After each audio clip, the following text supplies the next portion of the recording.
There comes a point in life where you've got to stop apologizing for outgrowing the people who had no intention of watering your soul. You can't keep setting yourself on fire just to keep someone else warm, especially when they never even noticed you were burning.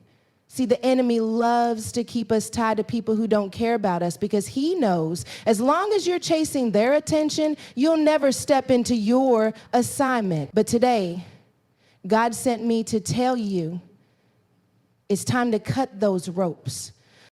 Some of you have been walking around with a weight you were never designed to carry. You've been trying to earn love from people who only love what you can give them. You've been editing yourself, shrinking yourself, pouring yourself out, hoping that one day they'll see your value. But baby, when God called you, he didn't check their opinion. He didn't hold a vote.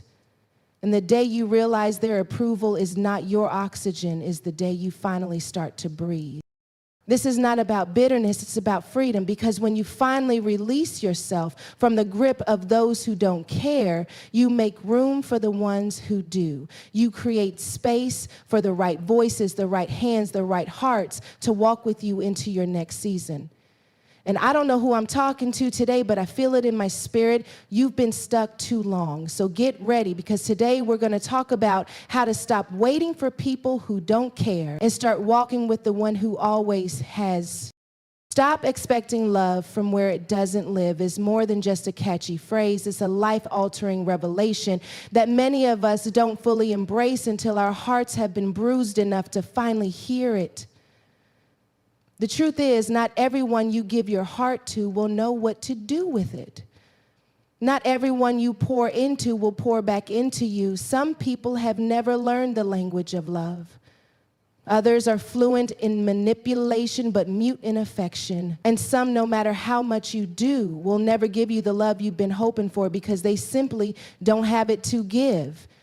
It's not necessary that they're evil or malicious. Sometimes they're just empty. They can't give what they don't possess. But because we crave connection, because we've tasted love and glimpses and crumbs, we convince ourselves that maybe if we just try harder, if we just become a little bit more, we'll finally get the fullness we desire.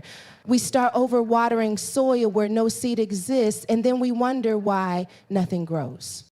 We've got to stop renting our hearts out to people who have no intention of caring for the property. Every time you lower your standards just to keep someone around, you are telling your soul that your needs don't matter. You are teaching yourself that survival in a relationship is more important than wholeness. But love is not supposed to starve you. It's not meant to make you question your worth or keep you in a state of constant proving. Love, the way God designed it, is nourishing, it's patient, it's a safe place. And if the space you're in doesn't feel like that, then you are asking for love in a place where it simply doesn't live. Sometimes the hardest thing to accept is that your presence in someone's life doesn't automatically mean you have a place in their heart. We confuse proximity with intimacy. Just because someone is close to you physically, emotionally, or relationally doesn't mean they are connected to you in the ways that matter. You can share the same roof with someone who is emotionally 1,000 miles away. You can laugh with someone in public, but cry alone at night because they don't see you, they don't know you, and they don't really care to. And when we stay in those spaces too long, we start shrinking ourselves just to fit into their neglect. We silence our needs because we don't want to be too much. We hide our tears because we don't want to be a burden. But all the while, our souls are screaming for more. It's not prideful or selfish to admit you need love that feels like love. The same way your body needs water, your spirit needs affection, care, and connection. If you were thirsty and someone handed you an empty cup, you wouldn't keep drinking from it hoping the water would magically appear. But in relationships, we do that all the time. We sip from empty cups because we are afraid to admit we're not being quenched. We keep telling ourselves that maybe the next gesture, the next conversation, the next season will be different. But here's the truth. People don't suddenly learn how to love just because you've been patient with their absence. And if love doesn't live there, no amount of waiting will build it a home. One of the reasons we keep expecting love from empty places is because we confuse effort with outcome. We think that if we put enough in, something will eventually come out. We romanticize endurance, telling ourselves that real love is about sticking it out no matter what. But endurance without reciprocation is not love. It's self-neglect.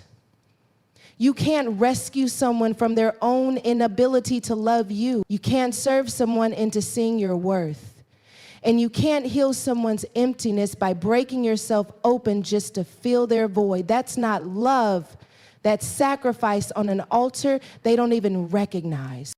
The truth is, you were created to be loved in abundance, not rationed like you're on a lifetime shortage. God didn't design you to live in emotional famine. The reason it feels so painful to stay where love is absent is because your soul knows it was made for more. Deep down, you know what it feels like to be seen. You know what it feels like to be valued. Even if you've only experienced it in glimpses, your spirit remembers. And every moment you spend expecting love from where it doesn't live, you are depriving yourself of the chance to find it where it does. Sometimes the emptiness in others isn't even about you. Some people have been so wounded, so hardened by life that they have locked love out altogether. They have built walls, not just around others, but around themselves. And while it's human to want to help them heal, you have to ask yourself, am I loving them or am I trying to fix them so that they can finally love me back?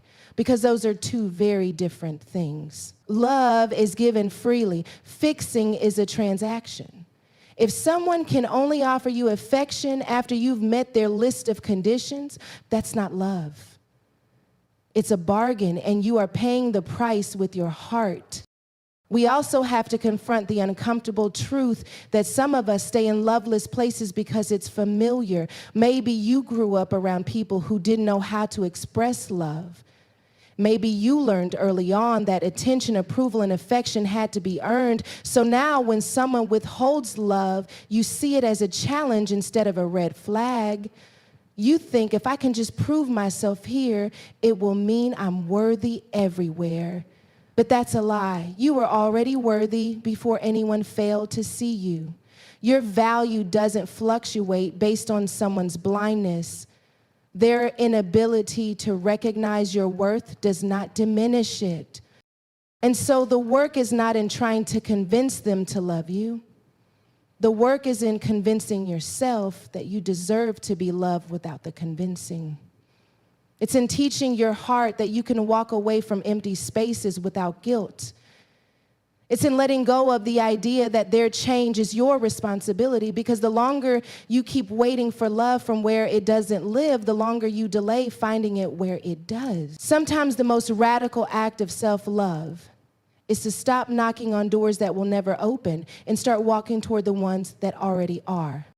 Your worth is not up for negotiation means you cannot put your value on the auction block for people to bid on based on their comfort, their convenience, or their level of interest. Too many of us have lived our lives like we are waiting for someone to appraise us, as though our value is only real once it has been confirmed by the opinions of others.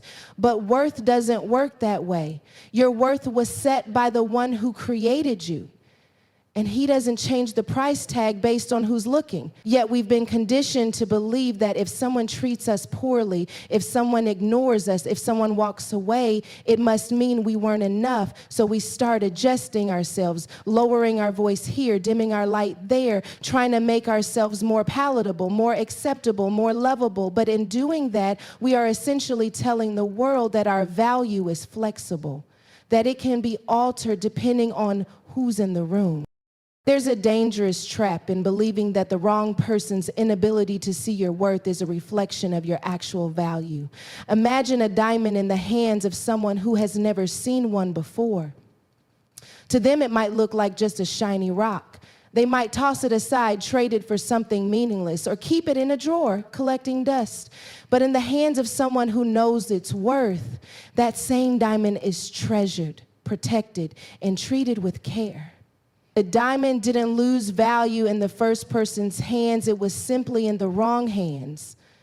Yet so many of us keep staying in the wrong hands, hoping they will suddenly recognize what they've been holding all along. We bargain with ourselves, telling our hearts to be patient, convincing ourselves that if we're good enough, quiet enough, pleasing enough, maybe their perception will change. But the truth is, perception doesn't set value. When you treat your worth as negotiable, you begin to live in a constant state of performance. You're always auditioning for love, always proving yourself, always making sure you hit the invisible marks someone else has set. And the danger of living that way is that you lose the ability to even recognize yourself. You start bending so much that your shape changes. You start compromising so much that your standards vanish. Before you know it, you're living in a version of yourself that was built entirely to please someone else. And while you may get temporary acceptance that way, it will never be the same as being loved for who you actually are, because deep down, you know they're not embracing you. They're embracing the edited version of you. You also have to understand that when you give someone the power to negotiate your worth, you're giving them permission to determine your limits. They decide how far you're allowed to go, what you're allowed to have, and even how much of yourself you're allowed to be. That's why so many people stay in relationships, jobs, or circles that keep them small, because they've subconsciously handed over the authority to define their identity. But the truth is, people will only treat you according to the standards you enforce. If you set no boundaries, if you communicate no standards, you leave the door wide open for people to discount you. And when they do, instead of correcting them, you adjust yourself downward to fit their limited view. This is why it's so important to get anchored in the truth of who you are before you ever enter spaces where your value might be questioned. If your sense of worth is rooted in someone's approval, then the moment they disapprove, you will crumble. But if your worth is rooted in God's affirmation, no human rejection can shake you. He called you fearfully and wonderfully made. He called you his workmanship. He called you chosen, beloved, and set apart. None of those titles came with disclaimers that said, as long as people agree. The enemy's greatest weapon is convincing you to forget who you are, so you'll start trading pieces of yourself for scraps of acceptance. And once you start trading, it's easy to keep trading until you've given away everything that makes you, you. Another layer to this is how much of our worth we tie to what we can do for others. Some of us have been taught that our value lies in our usefulness. We believe that as long as we are giving, producing, solving, fixing, serving, or sacrificing, we are worthy of love. But the moment we have nothing to give or we decide to rest, we fear that the love we've been receiving wasn't love at all. It was a transaction. And the problem with transactional love is that it trains you to equate your being with your doing. You forget that you were worthy before you ever lifted a finger to earn it. When your worth is non-negotiable, you stop begging for seats at tables where you were never meant to sit. You stop lowering your standards to make someone else feel comfortable. You stop explaining and justifying your boundaries because you understand that the right people, the right opportunities, the right environments will not require you to shrink. They will meet you at your full height and still make room for you. And the wrong ones will walk away because they can't control you anymore. And that's fine. Let them. Losing someone who can't respect your worth is not a loss. It's a clearing. We also have to confront the habit of self-discounting. Sometimes it's not other people negotiating our worth, it's us. We talk ourselves out of opportunities because we think we're not qualified enough. We accept poor treatment because we think we can't do better. We stay quiet when we should speak because we think our voice doesn't carry weight.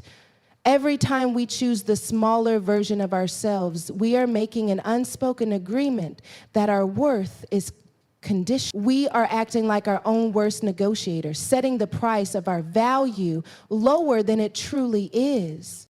What makes this so dangerous is that once you lower your worth for one situation, it becomes easier to do it again. Before long, you're living in a cycle where you expect less, accept less, and believe less about yourself. And the longer you stay in that cycle, the more it feels normal. But it's not normal to constantly feel like you have to earn the right to exist fully. It's not normal to believe that love, respect, and kindness are rewards you only get after meeting certain conditions. Those are basic needs for a healthy soul, and you are allowed to expect them without apology. There's a freedom that comes when you truly embrace that your worth is not up for negotiation. It releases you from the need to chase people down for validation. It frees you from the exhaustion of proving yourself to those who were never going to see you anyway. It makes rejection sting less because you stop interpreting it as a statement about your value and start seeing it as redirection toward where you're meant to be. And most importantly, it recenters your identity in the truth of who you've always been, not in the ever-changing opinions of others.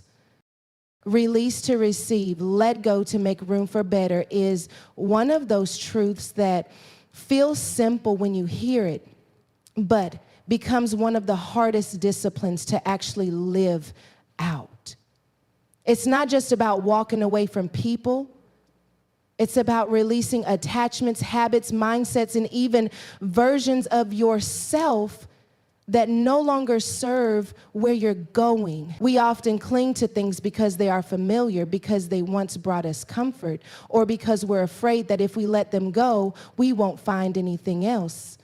But holding on to what is no longer meant for you keeps your hands too full to receive what is. Imagine trying to catch a blessing with clenched fists. You can't, because you're still gripping yesterday. Letting go is not a sign of weakness. It's a sign of trust. Trust in God's plan, trust in your own growth, and trust that life will not leave you empty-handed when you release what's weighing you down. The problem is we convince ourselves that if we just hold on a little longer, maybe things will change, maybe the person will treat us differently, maybe the situation will turn around, and in that maybe, we end up stuck in cycles that rob us of peace, joy, and opportunity. Sometimes the only thing standing between you and the better that's meant for you is your unwillingness to let go of what you've outgrown.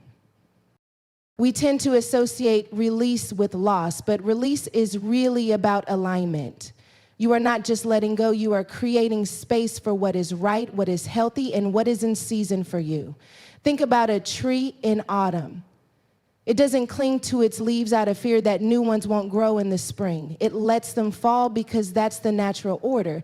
If a tree held on to its old leaves, it would choke the life out of the new growth. In the same way, when you keep clinging to relationships that have run their course, roles that no longer fit, or beliefs that keep you small, you are blocking the new growth God wants to produce in you. Releasing requires courage because it often means letting go before you have proof of what's next.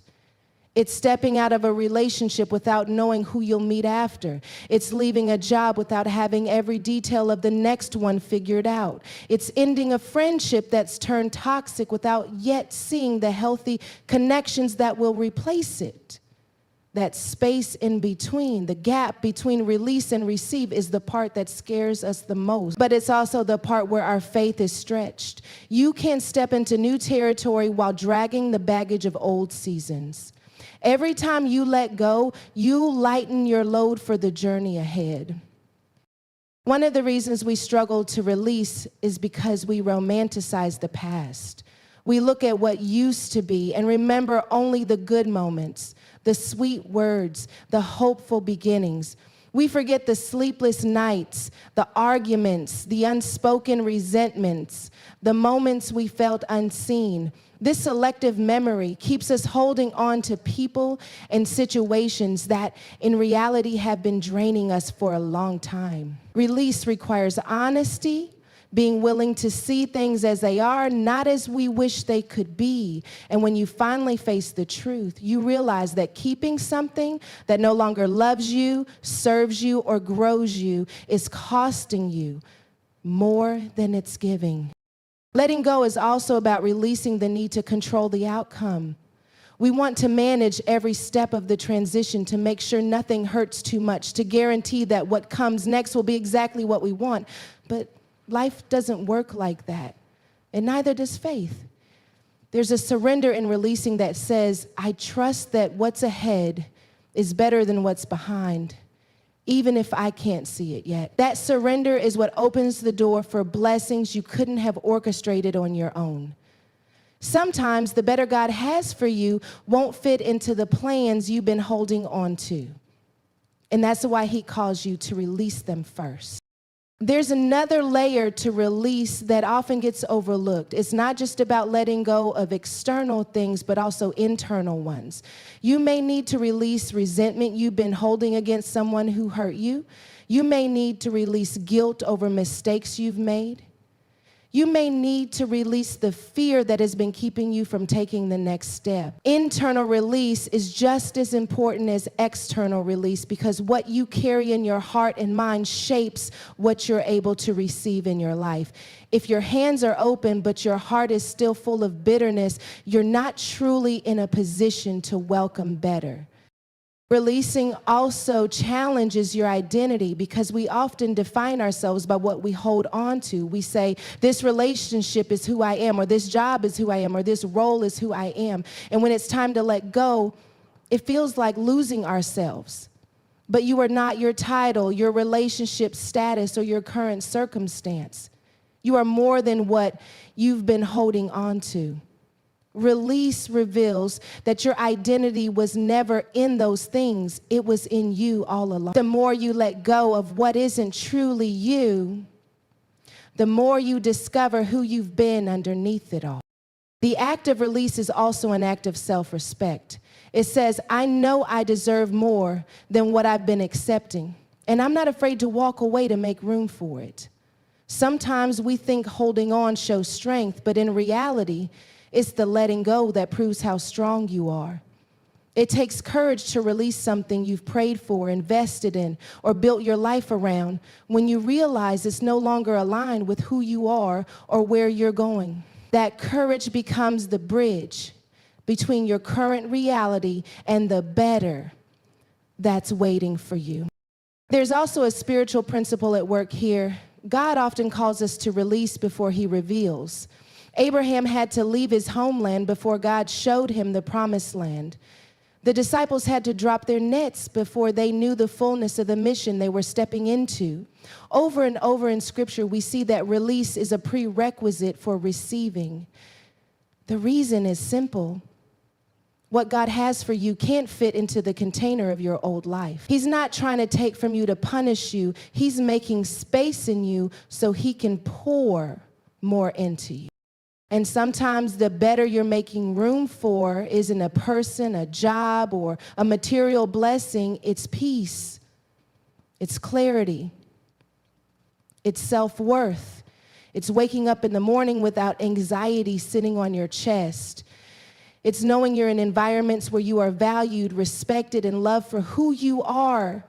The better might be intangible, but it's life-changing. You can't receive that kind of better if your heart is still tangled up in what's hurting you. The moment you release, you start to breathe differently. Your spirit starts to expand. Your vision starts to clear, and the space that was once occupied by what was draining you becomes a place where what you've been praying for can finally land. God's plan doesn't require their permission. It's a reminder that the calling on your life was never a community vote. When God spoke over you, when he wove your purpose into the fibers of your being, he didn't pause to check if the people around you were okay with it. He didn't send out a survey to see if your assignment fit other people's expectations. Too often we delay moving forward because we're waiting for others to co-sign on something that only God has the authority to approve. We're looking for nods of agreement from people who don't even have the blueprint of our lives. People who see only a fraction of the story. People who may be more committed to their comfort than to your growth. And in doing so, we end up putting divine timing on hold just to satisfy human opinion. The truth is, not everyone will understand the path God takes you on, and that's okay. They're not supposed to. He didn't call them to carry your vision. He called you. There are parts of your journey that will seem strange, even reckless to those who don't know the voice you're following. They might question your decisions, your timing, your motives. They might try to convince you to stay where it's safe, where it's predictable, where it's familiar. But safety and purpose don't always walk in the same lane. Sometimes the place God is leading you will require you to leave behind the approval you've been addicted to. We live in a world that trains us to seek validation before action. Before we take a step, we want to make sure someone else thinks it's a good idea. But God's plan often unfolds in ways that won't make sense until after you've obeyed. Noah looked foolish building an ark when there wasn't a drop of rain in sight. Moses didn't look qualified to lead anyone out of Egypt. Mary didn't look like the person who should carry the Savior of the world, and yet none of them waited for the people around them to approve their assignments. They moved because God said move. That's the posture you have to adopt when you truly believe His plan is greater than their permission. The danger of seeking permission from the wrong people is that they can only advise you from the level of their own faith and experience. If their faith is small, they will suggest small moves. If their vision is limited, they will encourage you to shrink yours. If they've never dared to step outside of their comfort zone, they will try to convince you that your boldness is a mistake. And if you're not careful, you'll start adjusting God's plan to fit inside their comfort zone. You'll start making decisions that keep you likable instead of decisions that keep you aligned. But alignment with God will always matter more than agreement from people. Sometimes the permission we're waiting for isn't even from others, it's from ourselves. We've internalized so much doubt, so much fear, so much second guessing that we've become our own gatekeepers. We talk ourselves out of opportunities God placed in our path. We hesitate to take steps He's already cleared for us because we're still asking, but what if I'm not ready? Or what if I fail? And in that hesitation, we delay what He's already set in motion. Self-permission is one of the greatest barriers to walking in God's plan. You can't keep asking your fears for approval to do what faith is calling you to do. God's plan doesn't require their permission because it's not built on their power. It's sustained by His authority, His resources, His favor. The doors He opens for you are not controlled by human hands. People can try to block you, discredit you, or discourage you, but if God has decreed that you will walk through, there's nothing they can do to stop it. That's why you can't afford to let the fear of their opinions weigh more than the truth of His promise. When you know the one who called you holds the final say, you stop negotiating your obedience for the sake of acceptance. There will be times when your obedience will cost you relationships. Not everyone can handle the version of you that walks boldly in what God has assigned. Some people were comfortable with you as long as you stayed where they met you, silent, hesitant, predictable. But the moment you step into a greater anointing, a greater vision, a greater level of faith, it will disrupt the dynamics. Some will distance themselves, others will criticize, and it will hurt, but it's also a confirmation that you're moving. Comfort doesn't attract criticism, change does. We also have to remember that God's plan often comes with timing that feels inconvenient. He will nudge you to step forward when it seems like you don't have the resources. He will push you into new territory before you finish tying up the loose ends of the old. And if you're waiting for everything to line up perfectly or for everyone around you to be on board, you'll miss the moment. The window God opens is not guaranteed to stay open while you gather votes. Delayed obedience can easily become disobedience when we let human hesitation interfere with divine instruction. There's a unique confidence that rises when you truly embrace that God's plan is independent of human permission. It frees you from the paralysis of overthinking, from the need to explain every detail to people who will never understand, from the fear that you'll be left unsupported if you go. You start to see that the very ones who withhold their blessing from you may not even be capable of walking the path you're on. And that's okay. Your journey was never contingent on their footsteps. The deeper truth is that some people's inability to give you permission is actually God's way of protecting your vision. If you gave them the details too early, they might speak doubt into it. They might try to reshape it into something smaller. They might attach themselves to it for the wrong reasons. Sometimes God keeps the fullness of your plan hidden, not just from the world, but even from those closest to you, until it's strong enough to withstand opposition. Your job is not to convince them. Your job is to obey him. And perhaps the most liberating part of understanding that God's plan doesn't require their permission is realizing that it takes the weight off your shoulders to be understood by everyone. You no longer have to exhaust yourself trying to prove that you're worthy of the calling, capable of the assignment, or deserving of the opportunity.